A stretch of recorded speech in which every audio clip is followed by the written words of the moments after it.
came down actually in the middle of a shir when we were learning Nevi Daniel. It's a few years ago. And I don't know why we don't sing it. But I just, probably because no one knows it, but also I have to remember it. It's a great name. Dum dum dum da da dee da da da la da la la da dee da la da da da da da I da da da dee da la la la ay ay ay da la la la la la la bam bam bam bam bam bam bam bam bam ay da la la la la la la ay ay ay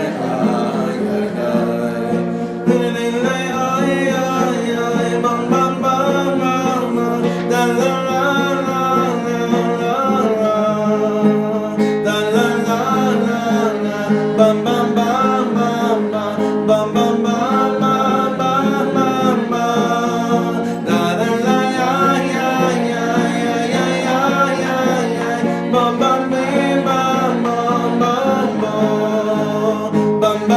bam da la la la da la la la la la ay la la la la la la la bam bam bam bam bam bam bam bam ay la la la la la la ay ay ay ay la la la la la la ay la la la la la ay la la la la ay ay ay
Okay, great. It's great harmony. We have to sing that more often. Here we will now. All right. Glad everyone's here. Thank you so much for joining us. We are so lucky to have another opportunity to learn, to jump into this parsha, and we have such a cool shir. We have such an amazing opportunity to continue realizing that Bameidbar is all about celebrating the book of mistakes. It's like another opportunity to go really deep into a very, very interesting parsha, a parsha which really is very hard to just say that you understood it because you heard it last year, because every year the character of Korach, he becomes more and more wondrous. Early this morning we were in shul. I have to. Can I say it? I mean, I was laning this morning, Korach, and Ellie was standing next to me, and we were both. I was feeding off of you because I was reading like Kohen Aliyah. Ellie's, oh my God, I can't believe it. Then the Levi Aliyah, and the more psukim, more and more. It's just astonishing. It's just so. The story is so wacky. It is so beyond wacky. It's such a powerful story. So we don't always have the opportunity that in one teaching we learn from a number of different tzaddikim. It's usually one concept based on, like, let's say, Reb Nachman, or one concept based on the Ish Kodesh, or one concept, Ishbitzer, yeah, basically on the Ishbitzer. But tonight we have a really powerful trio. Tonight's trio that we're going to be, the learning will be based on the Meir Shilach, the Ishbitzer, Reb Leibel Eger, and Reb Mendel of Kotsk, all three in one. Not a simple thing at all. And so really tonight, I invite you all, and all the chaver that are learning with us online, and that will be learning with us afterwards, I invite you all to really try to zone out from anything that can get in the way of these words going right into the heart. I don't even want to say anything more. I want to pass around the transcript, the papers. It's both sides. I really want to just jump right inside it tonight.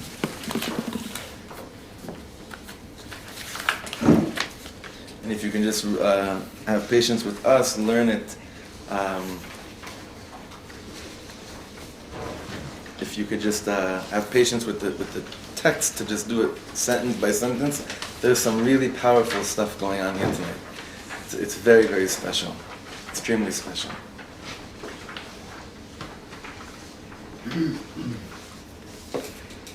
Okay, let's go right inside. When it came to Parshas Korach, Rabbi Shlomo says, the Yismach Moshe. Yismach Moshe, does anyone ever hear the Yismach Moshe? The Yismach Moshe is with Reb Moshe Teitelbaum. He is the origins of Satmar. This is the origins of Satmar. The Heiligest first, Reb Moshe, Yismach Moshe. He initially was not a Hasidic Yid, and his son-in-law actually turned him on to the Chozeh of Lublin, and he became a follower of the Chozeh of Lublin, who, by the way, just as, it all connects, the Chozeh of Lublin would start off every Parshas Korach, and he would start off every year, every Shabbos, by saying, Hey Legazeh de Korach. He's the Chozeh, he could see these things, right? He was a descendant from the line of Korach. And he would say, Hey Legazeh de Korach, my holy grandfather Korach. Holy? Korach's not exactly a yichus you want to be walking around with on a banner and say, hey, come marry my daughter. We're Korachites. It's not something that you think is like something you really want to put out there in the public. But anyway, the Lubliner would say this every Shabbos, Korach. So here, look what he says. This is astonishing. This is crazy. When it came to Parshas Korach, the Yismach Moshe would say the following. In one of the previous times I was here in this world,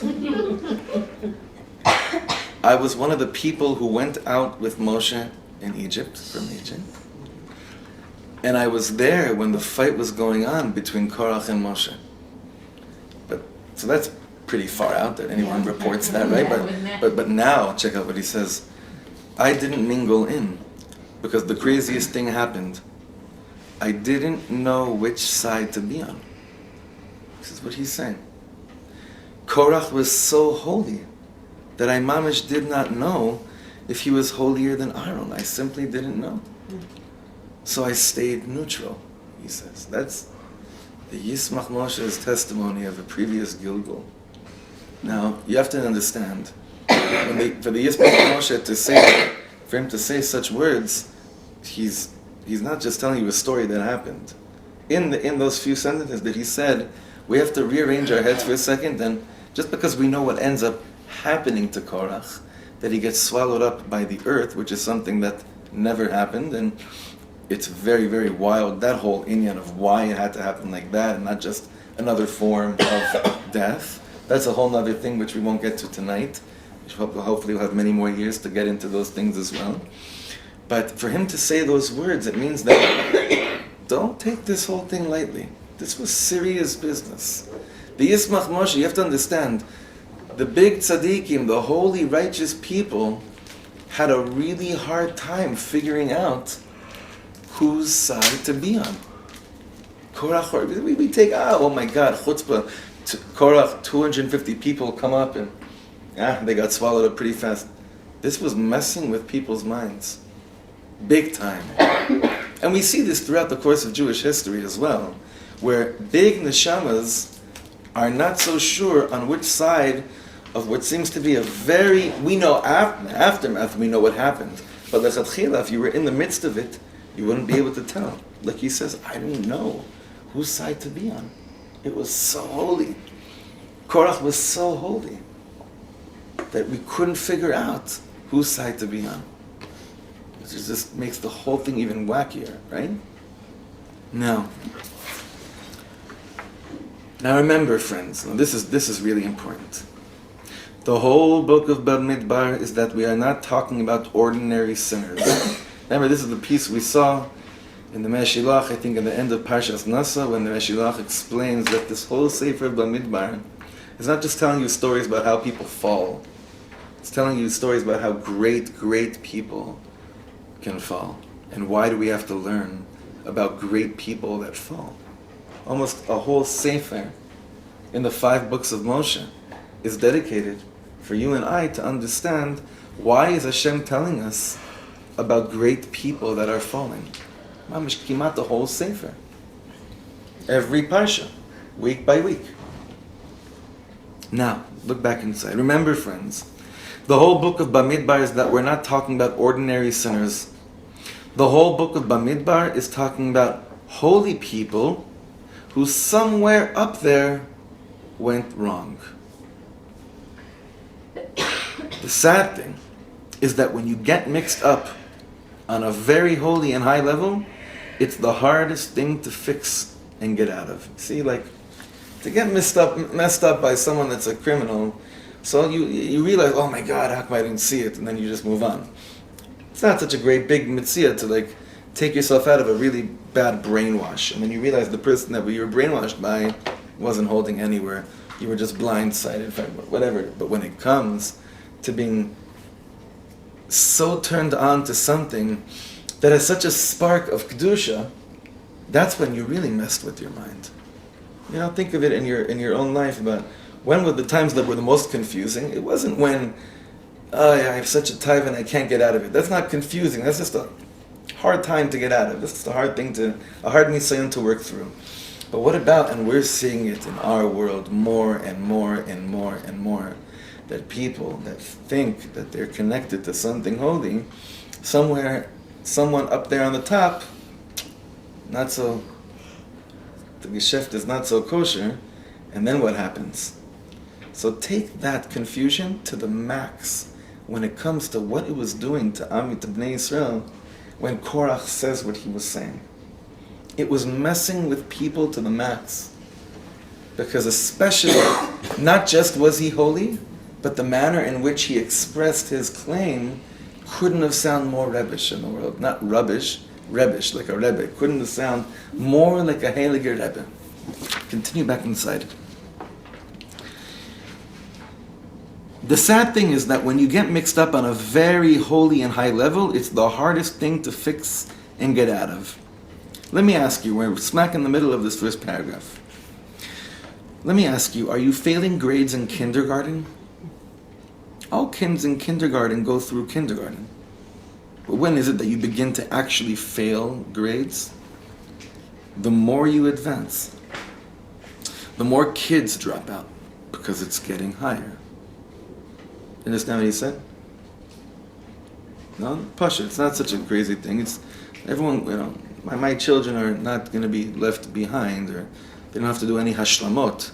You don't have to take exams again. It's kindergarten. It's not such a, everyone, it's beautiful, it's sweet and holy, but there's no sense of, oh my God, if I don't do good, they're gonna hold me back, right? In high school, you can still get away with a lot. But in college, contrary to what many of you might have gone through, he says, you better be sharp. In college, you better be sharp already. When it comes to writing your PhD, you better write something good. Imagine you want to be a professor and you write a book and you want people to read it. You better have something to say. So basically, what is he saying? The higher it gets, meaning the more you advance in life, the more real it has to be. Okay? Now, what is he talking about? Where are we in the Torah, in Jewish history? Where are we advancing towards in this Sefer? Eretz Yisrael. And it's an amazing thing what he just said. That the closer you get to going into Eretz Yisrael, the more you have to make sure you're on top of your game, because if not, you'll be left behind. Now in Chassidut, and specifically in Ishbitz, there's a concept which I'm going to try not to I'm going to try not to explain too much in English, because it's really a word in Hebrew. And what's that word? What do you think that word would be? It's called birur. How do you say birur in English? Clarifying is levarer. That means, what's that? Discriminating? No. Chas v'chalila. No, I don't mean discrimination. I mean discriminating. Oh. Well, he used a word called sifting. Was that what you meant by this? Okay, I'm sorry. I thought you meant. No, I'll tell you. I mean, someone brought me this. I don't even know where it is. I think this joke in the house. My friend Stewie sent me a book. He found this book from like a book written in 1967. It's this dark cover. It's called Negro and Jew, and it's written by Shlomo Katz. My name's on the cover. My friends are all laughing about. I'm very sensitive when you say discrimination. I have to really make sure that I'm not. It's somewhere here. I'll show it to you. It's very funny. Anyway, back to what we're saying. Birur, sifting. Birur is sifting. Birur, you're saying the more you get closer, the more you're sifting through. You're doing a birur of like who could really stay here? Who's really shayach to this? Rabbi Shlomo has a beautiful, beautiful pshat as to why the meraglim, why the whole story with the sins of the spies, that it didn't matter if we were forgiven or not. There was a huge birur. There was a huge sifting that had to happen after the sin of the meraglim. Like, why was it that after the Chet HaEgel we sinned really bad with idolatry? We're forgiven. Moshe Rabbeinu goes up again. We get another Torah. Am Yisrael sins by crying and listening to the Chet of the meraglim. And are we forgiven? Were we forgiven after the sin of the spies? Well, we were. We were. Something had to happen. There had to be a whole chevra that had to be killed, just like after Chet HaEgel, Mila Hashem Elai. But the Am Yisrael couldn't understand, wait a second, after the sin of the golden calf, you forgave us, and then you gave us another Torah. After the sin of the spies, you forgive us, so let's go to Eretz Yisrael. That's not what happens. You go for another 39 years walking through a desert. So Rabbi Shlomo says, why? There was a huge birur that had to happen in Am Yisrael, the sifting through the people. What had to happen? Why? Why does Rabbi Shlomo say he just wasn't forgotten on the level of, okay, just come into Eretz Yisrael? He says something so beautiful. We learned it a few times. He says, imagine that you're dating a woman and you're very, very close to getting married. In fact, you get engaged. And you've been spending so much time together and you're so close and you're so excited. And then the girl says to you, or it's probably the guy that would say to you, you know what, hold on a second, I'm not so sure about this. Says, what do you mean? I need to figure things out again. I'm not really sure I want to marry you. And then a day or two later, you say, yeah, you know what, it's okay, let's do this. So you can't just get married, right? So the girl that hears this from the guy says, I don't think so. He's like, why? I'm sorry. I'm really sorry I hurt you like this. But do you forgive me? I forgive you, but how can I marry you? Who cares if I forgive you? It's not something you do after. You can't get married after this. Yes, you have my mechila, you have my... But you don't just get married after.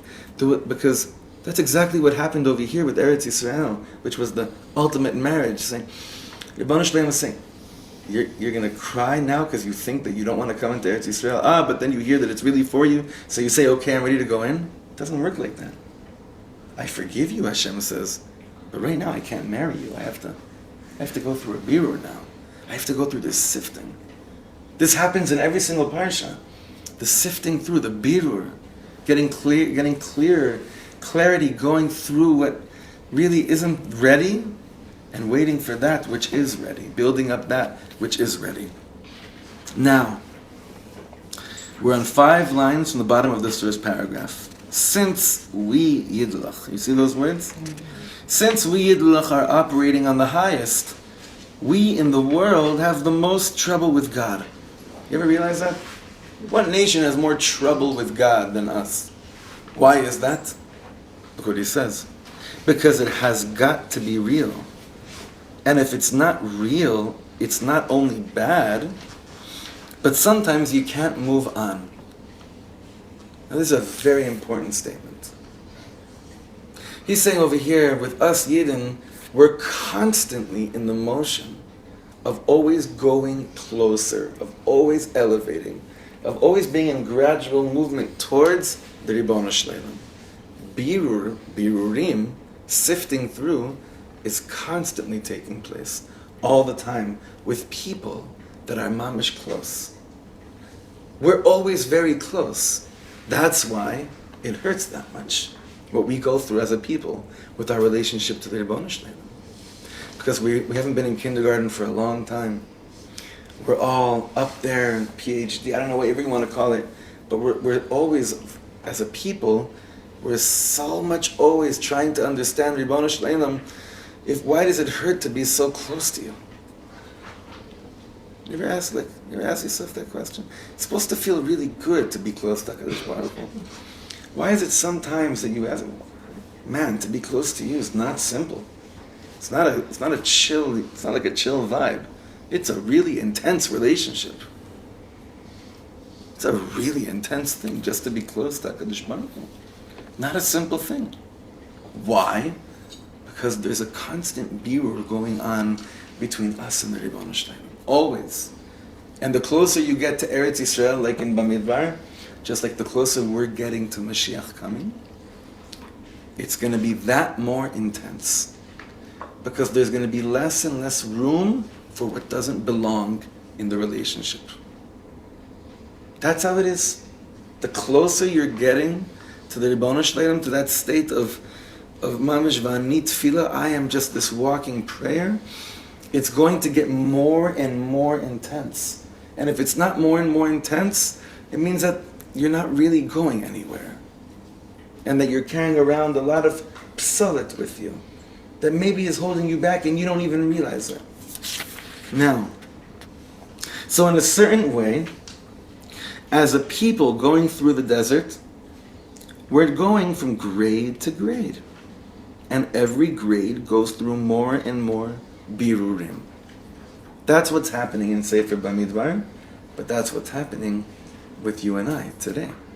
Mamish today. And think about it. This is what's happening to us. You know, you think, I'm learning more Torah, I'm davening more, I'm involved more in Yiddishkeit, I'm more connected than I was.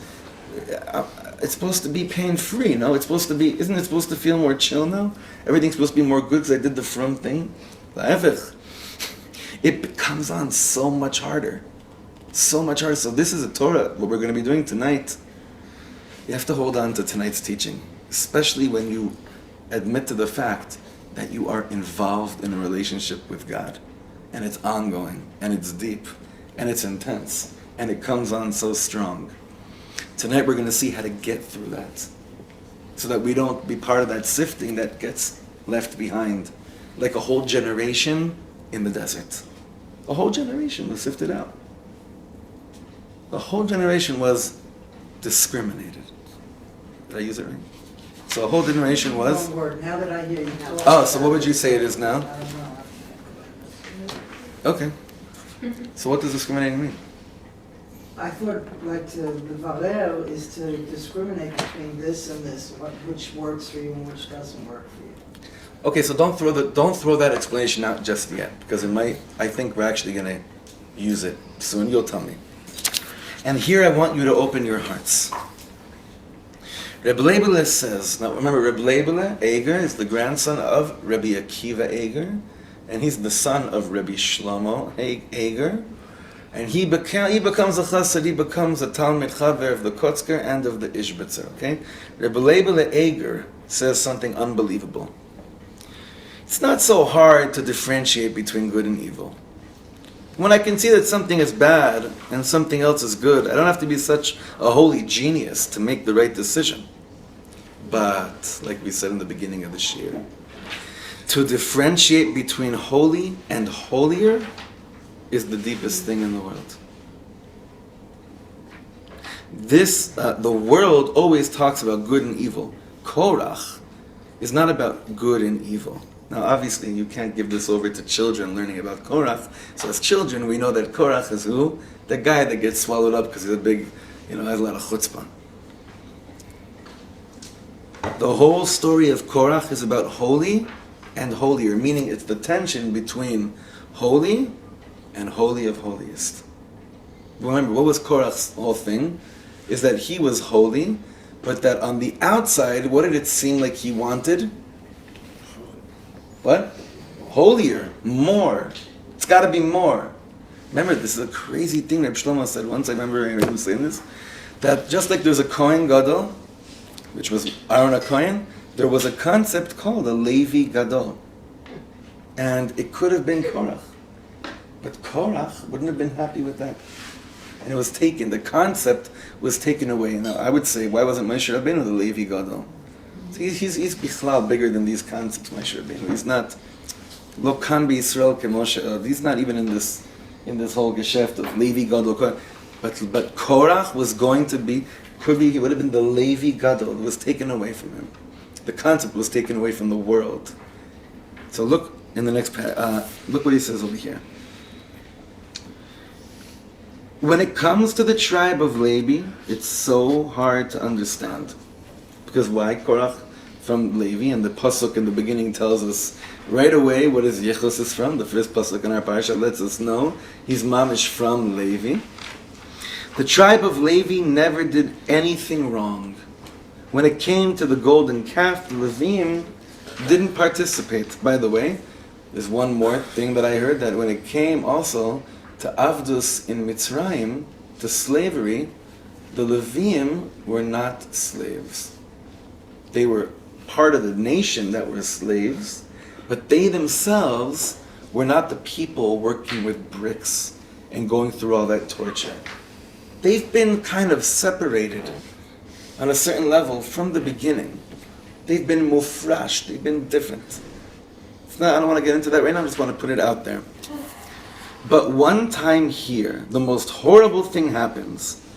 The earth swallows up people from the tribe of Levi. It's such a weird thing. The Levim, that are always so holy and so menschlichkeit, and so always makpi to make sure they do the right thing, they have one really bad thing that goes on amongst them. But tiftacha aret adamat pia, earth opens up its mouth, that's what the Torah actually says, and swallows it up. So it must have been that what they did wasn't just they fell like everyone else fell. There was something really, really wrong in the manner which they fell. For the earth to have opened up their mouth and swallowed them. Korach va'adato. Okay, turn the page. Oh, sorry. Not yet. Sorry, last paragraph. Sorry, Web Yeshiva students, we're getting you back on the bottom. To sift your way through this birur is the deepest refining of character. So this is what he's saying over here. For us, Chavre, forget the text for a second and give me all your attention just for 1 minute. Okay? Rabbi Shlomo just said to sift your way through this birur, which is taking place between who was right, Korach or Aaron, is the deepest refining of character. If you can make your way through seeing what was really wrong with Korach, you're going to grab onto mamish emes. Emes lamita. We have a chance through understanding Korach and understanding what he was really saying and the problem with what he was really saying. We're going to see something from the Kotzker soon. We have a chance to truly not just go through a parsha with a nice vort for the Shabbos table, which never happens here anyway, but even more than that, we have a chance of actually really polishing certain inyanim that we have to really, really polish and make sure that it's refined in our characteristic traits. It's not okay. It's not Sfiras HaOmer is over, so now I don't have to work on my midos. It's that I worked enough on myself in Sfiras HaOmer that now I can even go further and deeper, especially after Shavuos that I received the Torah. So again, to sift your way through this birur, through this sifting of character between what was Korach, what was Moshe, is the deepest refining of character. How do you know what the emes la'amito is in a situation like this? How do you know? Now again, what does it mean in a situation like this? Have you ever been in a situation where you've seen machlokes amongst tzaddikim? Have you ever seen this? How do you know where to hold on to? No one held on to anything? Say l'charav, you go with the one that who's been your Rav. Yeah, but no, it's got to be much more than that. You know what I mean? How do you know? If you've really seen machlokas of tzaddikim, you know that at that moment you could. It's like the Yismach Moshe began over here. It's the scariest thing in the world. You feel torn to pieces. What's that? You feel torn. You mamish feel torn to pieces. You look at everything and you say, anywhere I go, anywhere I choose, forget it. I'm messed up. Either way I choose. I've sat by Gedolim, and I'm sitting by Gedolim, and I've mamish heard them talk down on other tzaddikim, and yet I know that they're Gedolim. So, what is it? Or we're just saying, no, the only real Gadol is someone that never, ever, ever, ever has anything not nice to say about any other Gadol. I don't know. But to do, this is like a really, really, that's why I wanted to open with what the Yismach Moshe says. You have to understand, if we were standing there around Korach and Moshe Rabbeinu, we would really be freaking out. What should we do?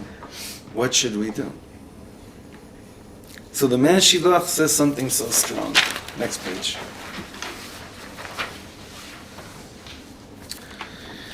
Korach says to Moshe and Aaron, "Umadua tisnas'u al kehal Hashem." That's his taina. What does that mean? Umadua tisnas'u al kehal Hashem. Why do you, Moshe and Aaron, think that you're better than us? Why are you the priest and the king? Meaning, why are you Aaron HaKohen? You're the high priest, and Moshe Rabbeinu, you're like the king.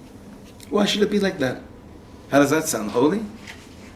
No, don't say no because you know the end of the story. You're standing right there while it's happening. How does that sound? Sounds right. Either very chutzpahdik, but could be a lot of very holy. Why? Why should it be like this? So look what he says here. The Ishbitzer says, when God chose you to be the head of the Levim, that's what he's saying to Korach, you didn't ask your question then, right? That's what the Ishbitzer says. Korach, you should have said, Moshe Rabbeinu, I don't want to be a Levi because everybody's holy, right? Then it was okay. But what about now? You see, look what he says here. Korach was saying to Aaron, why should you be the high priest? Why should you make yourself above everybody else? So Rabbi Shlomo says, when you are better, but this first person is saying, when you're better than someone else, it's okay. But when somebody else is better than you walk up and you start with the whole civil rights movement, right? Meaning that this is how it is in the world. He's saying, friends, don't kid yourself. The world is like this. I'm allowed to be better than others, but who do you think you are if you're better than I? Right? He's saying, this is, you want to know how to do that birur? Why don't you see? First of all, what was Korach really saying? Was he saying something holy? It could have been holy. You know when it could have been holy? If he would have had the same question when he was given this high status. Mechila, a Levi just walked in, so we're doing some Levi tikkunim of Levim right now, but you hear what I'm saying. If Korach would have said the same thing when he was chosen to be the Levi, En Baya, bring it on. You can't just dish it out when it's comfortable for you. And that's what the Ishbitzer is saying. That could have helped them figure out. And that's really how the Ishbitzer understands where people at the end, Baruch Hashem, didn't fall for Korach's trap because they could have easily asked this question to Korach as well. But now it gets much deeper. Look at the next paragraph. Therefore, the Kotzker Rebbe says on this parsha that two of the most powerful and important characteristic traits a person has to attain is to be ne'eman and tamim. That's how he holds from this parsha. These two things, if you could walk home with this tonight and say, this is what I want, Ribono Shel Olam, help me with this. I need to be ne'eman. I have to have ne'emanut. What's ne'emanut? Don't answer like this, everybody. What's ne'emanut? Loyalty, faithfulness, trustworthy. We're gonna pin it in a second. And tamim. Now that's a harder one. What's tamim? One, maybe straightforward. What else? Like innocent? Yeah, innocent. Innocent. What else? Whole. Tam. Shleimut. What else? Pure, utmost, simple. Think of the tam, the third boy at the Seder, right? So he says you have to have ne'eman and tamim. Dafka when it comes to if you want to make the birur, if you want to know what's your derech, like we were talking about last week. If you want to know, you see there's machlokes, all these tzaddikim, don't worry about who's right for a second. You make sure that you have ne'emanut and tmimut. And this is an important thing. Because after last week's shira, I can't even begin to tell you how much chevra have been crying with me the whole week from literally all over the world over this concept of seeing so many different drachim, so many different rebbes, and not finding their derech. As important as it is to find your way, there's no chance in the world that you're going to find mamish what's your way unless you're not making it mamish a priority to attain the level of having ne'emanut, to being ne'eman, and to have tmimus. I once asked Rav Yitzchak Ginsburg, I told you that when I was recording for one of his projects, so this is a very bizarre thing that, I realize any second I can have with him to ask him anything, I have to pull out the big guns. I'm not going to ask him, when did you start growing your beard? I'm going to ask him, the real heavy stuff. So I remember it's very weird. This is Rav Yitzchak Ginsburg, one of the most intriguing and intense figures I think that exists today. I really do. Biggest geonim I've ever heard of and seen. And it was his birthday. And we were in the studio and his son brought over a birthday cake. It was very funny. We were having a little birthday party for Rabbi Yitzchak Ginsburg in a studio in Tel Aviv. And as they're giving out cake, I just leaned into him and said, Rebbe, is it possible to regain tmimus in this world? Rebbe, is it possible to regain tmimut in this world and not missing a beat? Okay? It was mamish, everyone's giving around cake. Mazal tov, l'chaim, l'chaim. Rebbe, can you get tmimus in this world? That's what it was like. And now, anyone else would be like, can we talk about this later? But wait a second. Not missing a beat. He turns to me, he says, the Rebbe Rashab says, he right away went into a whole explanation based on the 5th Lubavitch Rebbe, explaining that it is possible, and he went into a whole thing of how you do it, and it was mind-blowing. It was amazing, and then we all went right back to the cake. It was like, if you're always there, if you're really connected, you're always connected. Like Rabbi Shlomo said, a real emes yid, you can wake up at 4 a.m. and you say, what's the most important thing in the world? And he says to you right away, Hashem echad u'shma echad. And he goes right back to sleep. A lot of people, you wake up in the morning, say, what's the most important thing in the world? To get right back to sleep this second, right? But here, a real Eved Hashem that's connected every single second, there's no difference between I'm eating birthday cake or I'm giving a shir or it's Mincha Yom Kippur. Doesn't matter. So I asked him, I was thinking about this for so long, Is it possible, we've spoken about this, is it possible to become tamim again? To regain innocence, to regain that pure look at the world, that belief in humanity, the belief in people, the belief in concepts, the belief in the belief in rabbis. That's the hardest thing in the world, to regain belief in tamimus of rabbinic leadership. That's becoming one of the hardest things in the world, to regain innocence and purity towards, wholeheartedly, shleimut, and then being ne'eman, being really loyal to whatever that Rav's derech is. So he said, so anyway, he says, he gave a whole beautiful thing. It's not for now about how it is possible. So here, the Kotzker Rebbe is saying, you can look for every Rebbe in the world, and you can keep on searching to see who's right, who says the right thing, where's my Shoresh Neshama? And he says, you think you can answer the question of where your Shoresh Neshama is, unless you're not working on yourself day and night to have Ne'emanus to HaKadosh Baruch Hu, and to be tamim in this world? Who are you kidding? And then you know what happens? It like becomes less important afterwards. Which is the right derech? Having a leiv that's ne'eman and tamim becomes the derech. That becomes the real thing in life. So, look back inside, third to bottom paragraph. Therefore, the Kotzker Rebbe says on this parsha, the two of the most powerful and important characteristic traits a person has to attain is to be ne'eman and tamim.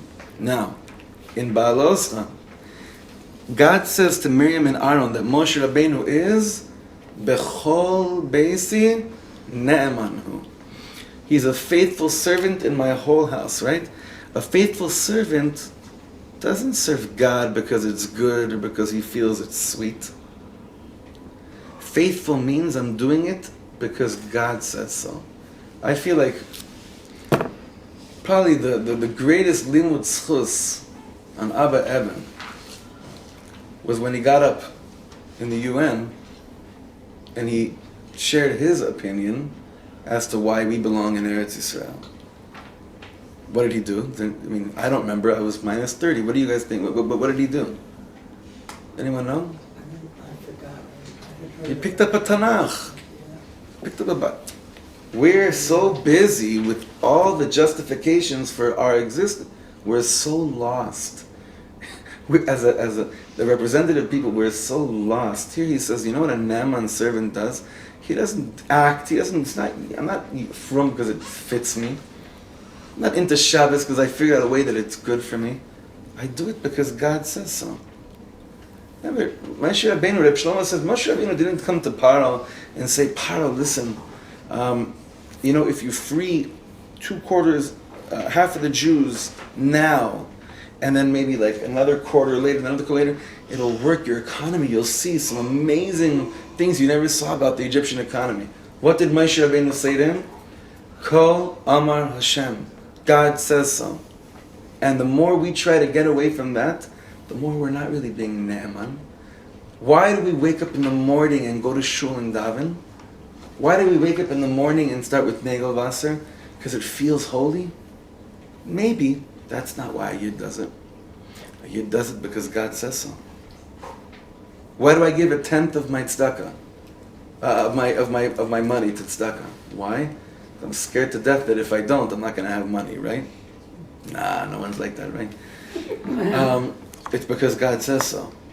Like that's really the ikar of everything. That's what it means.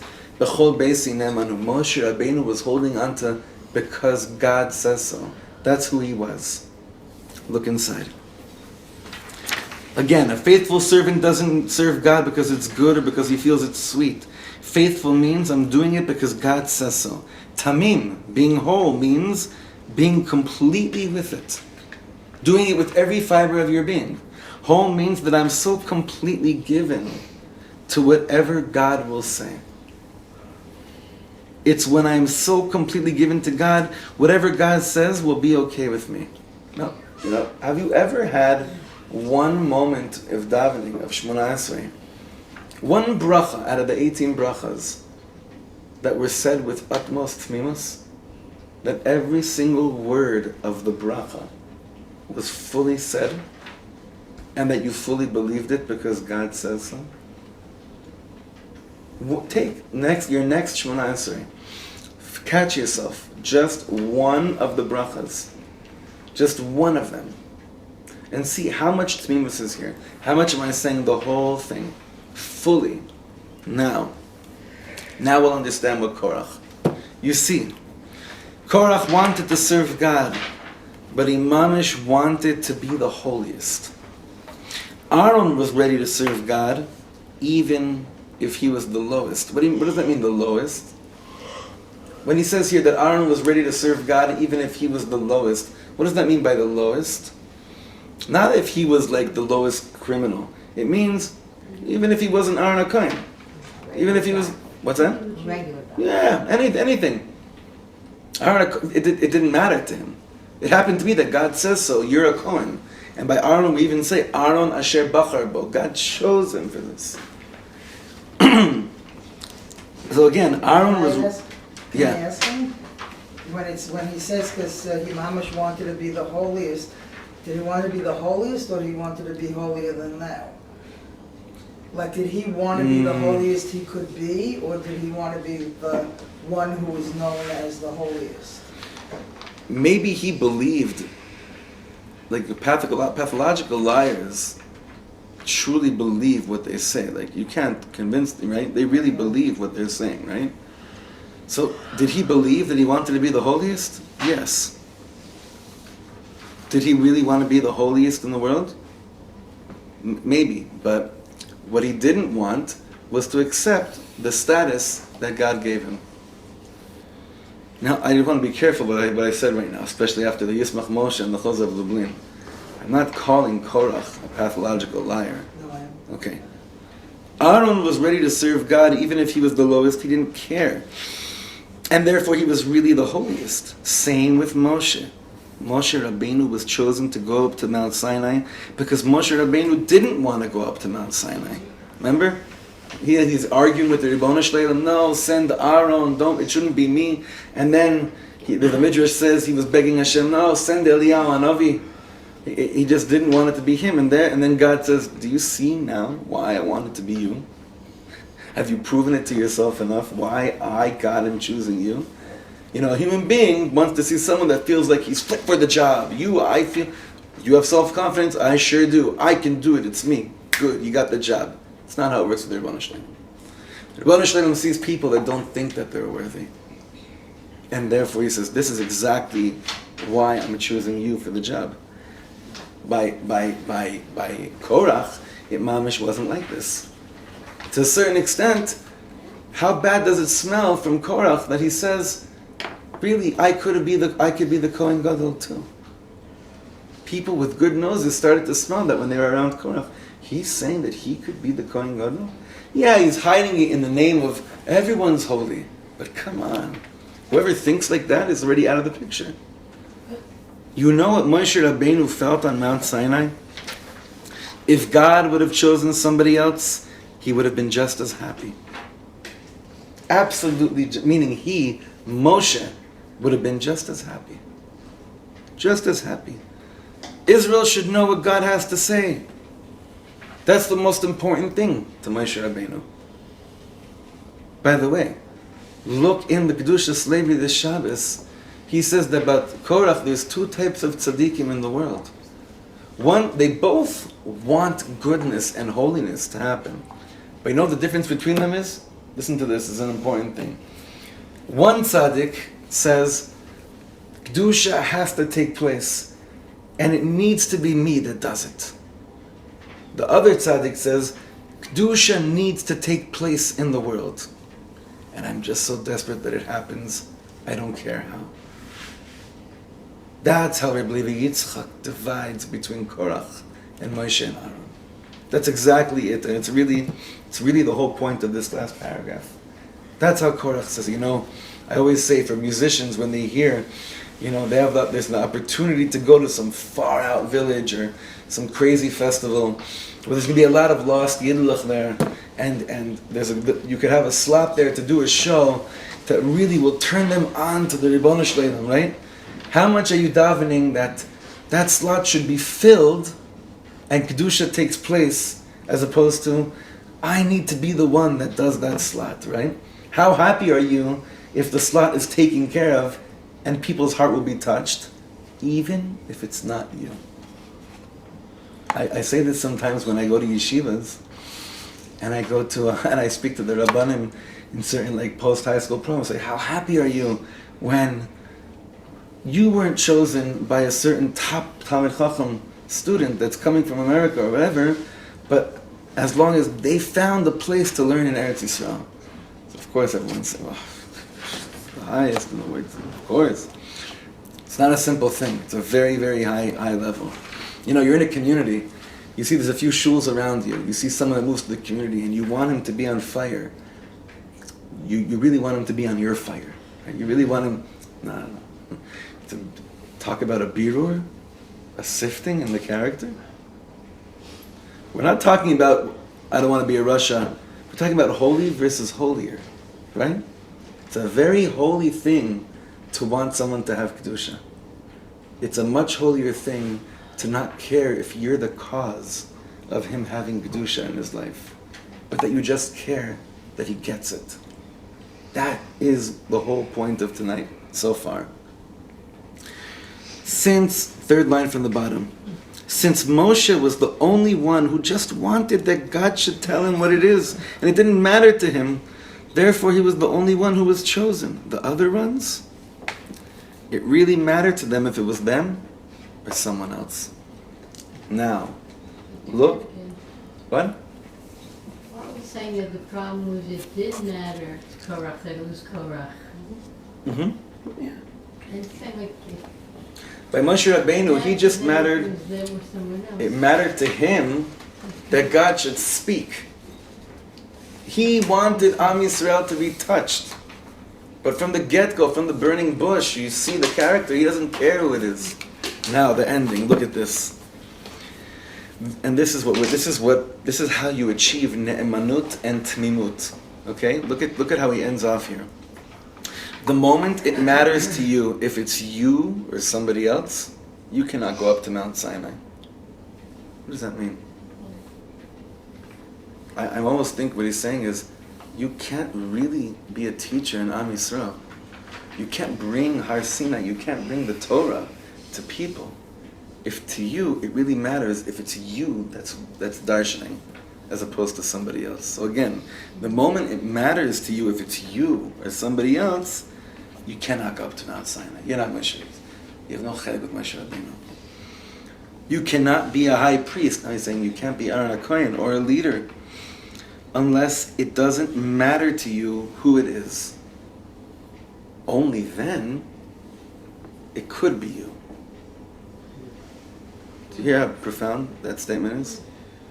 This is, I have to tell you, as a musician and as a teacher, this paragraph is paralyzing. It's absolutely paralyzing. I'm being straight up honest right now. This last paragraph, these words, especially the last sentence, you cannot be a high priest, I'm a Kohen too, right? You cannot be a high priest or a leader unless it doesn't matter to you who it is that's doing big things in the world. As long as what? Big things are happening. And then he says, only then, when you really don't care, and you just want Kedusha to happen, only then it could be you. See, it's the opposite of the way big achievements take place in the world that we grew up in. Why? Because the world that we grew up in, from a young age, it could be you dream big, it could be you could work yourself up to the highest so that you stand on top.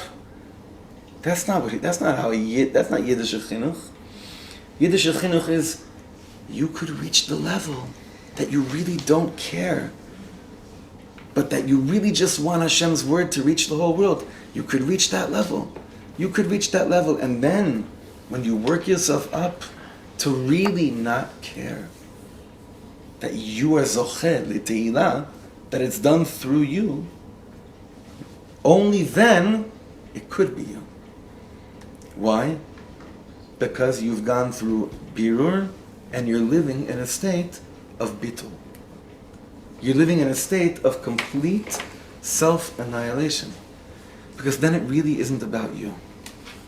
When I look around Am Yisrael today, and I'm thinking, how many teachers need to learn this last paragraph? And politicians.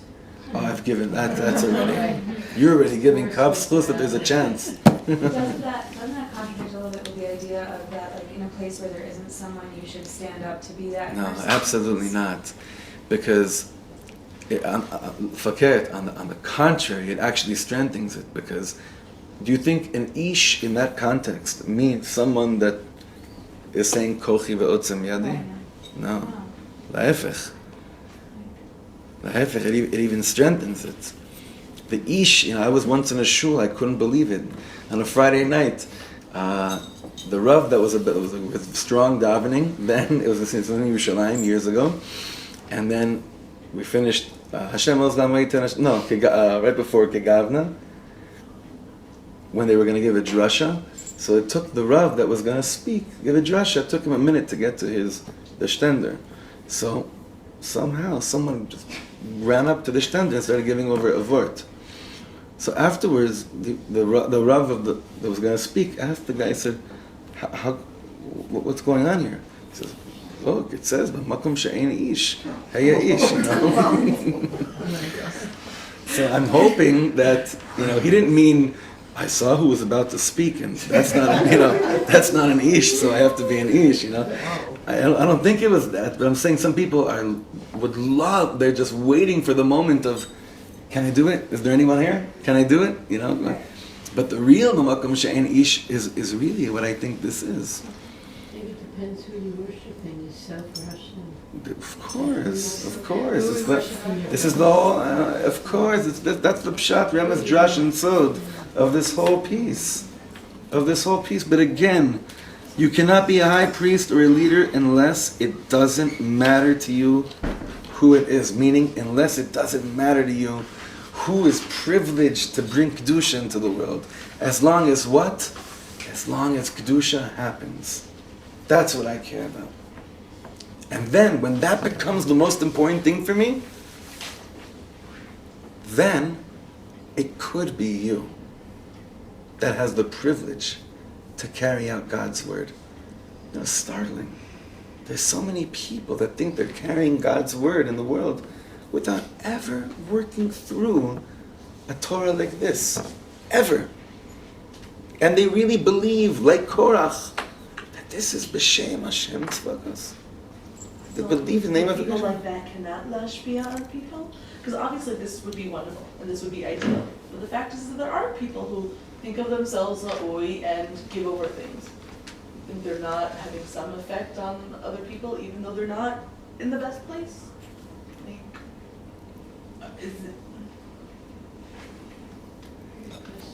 This shir isn't about good or bad. No. This shir is about holy versus and holier. So it's still doable, just not a malamad that would be the best. Who would you rather receive from? The question is, am I receiving? If I'm receiving from both, and I don't know. I'm asking, who would you rather receive from? Would you rather receive from someone that knows he's very talented, so he can give over good Torahs? Or would you rather receive from someone who couldn't care, who is the one that's mashpia on you, unless he cares about what? That you're mushpat. Well, that's wonderful, because those are the people that you actually connect to what they're giving over. Because they're giving it over with that passion because it's just there, but it's rare. Yeah, absolutely. I'm not going to argue on that. But we learned the whole Torah 2 years. I'm sure you were there about 3 years ago, on Parshat Matot, and it was called Desperate Soul Masters. I don't know if you remember it. It was on Parshat Matot, that the real Rashi Matot, who were the heads of tribes? These type of people. They were desperate that you were touched by Hashem. And it didn't matter to them if it was them or someone else. Therefore, they were chosen to be the Rashi Matot. So again, Are you receiving anything from someone who is b'makom she'ein ish heya ish? Of course you are. Korach was doing a lot of holy things his whole life. But then there's a birur at the end. This is now we're pushing you. It's true what you're saying, but now we're done with college. Now it's already ultimate. This year is not about. It's about ideal. It's about ideal situations. It's about the ultimate. It's about the ultimate. I want to learn Torah from someone who could care. I'll tell you why it's a little bit personal for me, because after last week's shir, one of the comments that I got from someone was absolutely bashing one of my rabbeim that he is kavod hungry. Ouch. Yeah, big time. So, I didn't think about that over here. Like, while I was working on this, I'm saying now I'm thinking about wow, okay, I see why this is it, because how could I learn, even if it's the highest Torahs in the world, how could I consciously learn from someone who might be kavod hungry? Even if they tell me the highest teachings in the world. Chas v'shalom, right? So we're really talking about an ideal world, but who's stopping us from thinking that this is attainable? And it shouldn't, by the way, now, I'm not saying, okay, now every time you go to a shir, or every time you go and hear music, or every time you receive influence from someone, check to see if they feel they're on the level or not. Right? You'll lose your mind. No, you'll lose your mind. But again, you know what? That's not important. You know why? You know what's important? Ne'emanut and tmimut is important. Forget about where they're holding. Make sure that with the word of the Ribbono Shel Olam, that's where you're holding. And when that becomes more important to you than where are they holding, everything changes. These questions aren't even relevant because who cares? It doesn't even matter. I'm directly linked with the Ratzon HaElyon. It doesn't even matter. You had a question, so yeah. Yeah, I have a question. So I was just thinking about David and Goliath. Just feel like David really stepped up there and felt like he was the one to go and fight Goliath. Like, it wasn't like he waited for people to tell him. Like, there were a lot of people, like, we don't really know the situation. Like, Right. I feel like he knew who he was, and like he stepped up and he did it.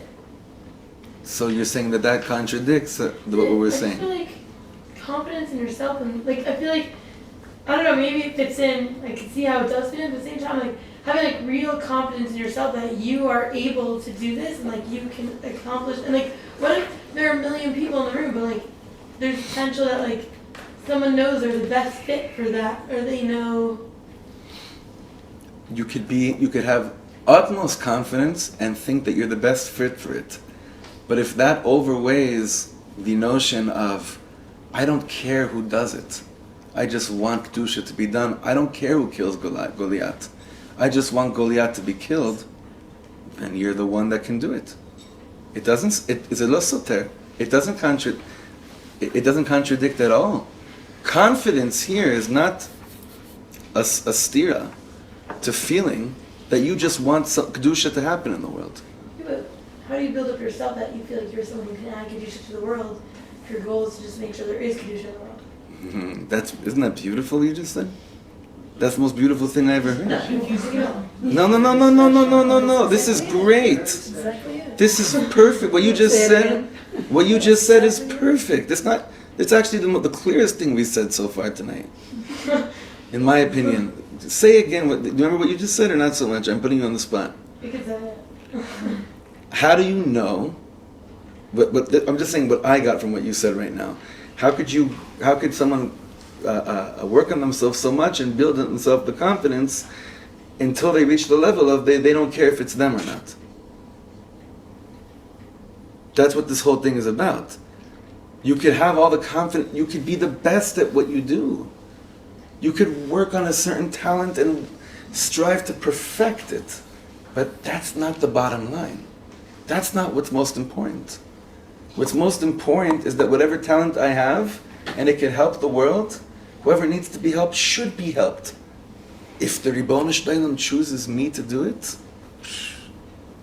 that's awesome. If he chooses someone else to touch someone's neshama, that's just as awesome. how do you stop yourself from like being jealous of other people? I'm a Modern Clown, you know, you walk around, you see people learning on the bench there. That's already, Very true. Can I just have this image in my mind Yeah. when I was a young mother of my first child. And I, of course, was the best mother in the world, and certainly Best. the best mother for him. And there was one day that I could not get him to stop crying. And my mother-in-law came over, and she took him, Ooh. and he just stopped crying. Oh. I was furious. Ouch. I was livid. I felt Ouch. like nothing. I felt so bad. And then it took a while, like hopefully not too many months, but it took a while to be able to say, thank God my son's not crying, you know, and not, you know, like he's not in pain now, he's not in distress now, Well, rather than she's being the one who's comforting I him, have not me. to just end with just complimenting what you just said, and we'll end with this. I wanted to kill Tiferet's Ganenet when she was 2. One day Tiferet comes home, and this Ganenet was the holiest. She comes home, Baruch Atah Hashem Elokeh. Chutzpah. I wanted to teach you. Who gave you the reshut? I remember, I'll never forget this. When she came home from Gan Shula one day, sang a bracha. I wanted to kill her. And I had to work on myself so much. I said, Ribono shel Olam, she knows, you know, whatever. This is a little bit extreme, what I'm saying right now, but it's, But we're all we're all in it, you know. But you know what? When I really, I love, you know, it's a very high thing, bichlal, that you want to be the person to teach your child. But it's even higher that you just want your child to have whatever it needs. It doesn't matter. And please, and you know, and then when that happens, you're blessed to be the one to give your child everything. Then you could be the one. There's another level too where someone has to stand up to the plate. You can't just be holding back and waiting for someone else. you know. No, again, this point we're drilling, we're always going, I feel like we're just doing this again. You have to stand up to the plate when no one else is doing something, that's true, but if it's about you that's standing up to the plate, Korach, smells bad. If it's not about you and you just want a plate to be stood up onto, Moshe and Aaron. That's the birur. This is one of the most important birurim. This is how we go one step closer to Eretz Yisrael. Thank you so much for coming, everyone. B'ezrat Hashem, we'll see you next week.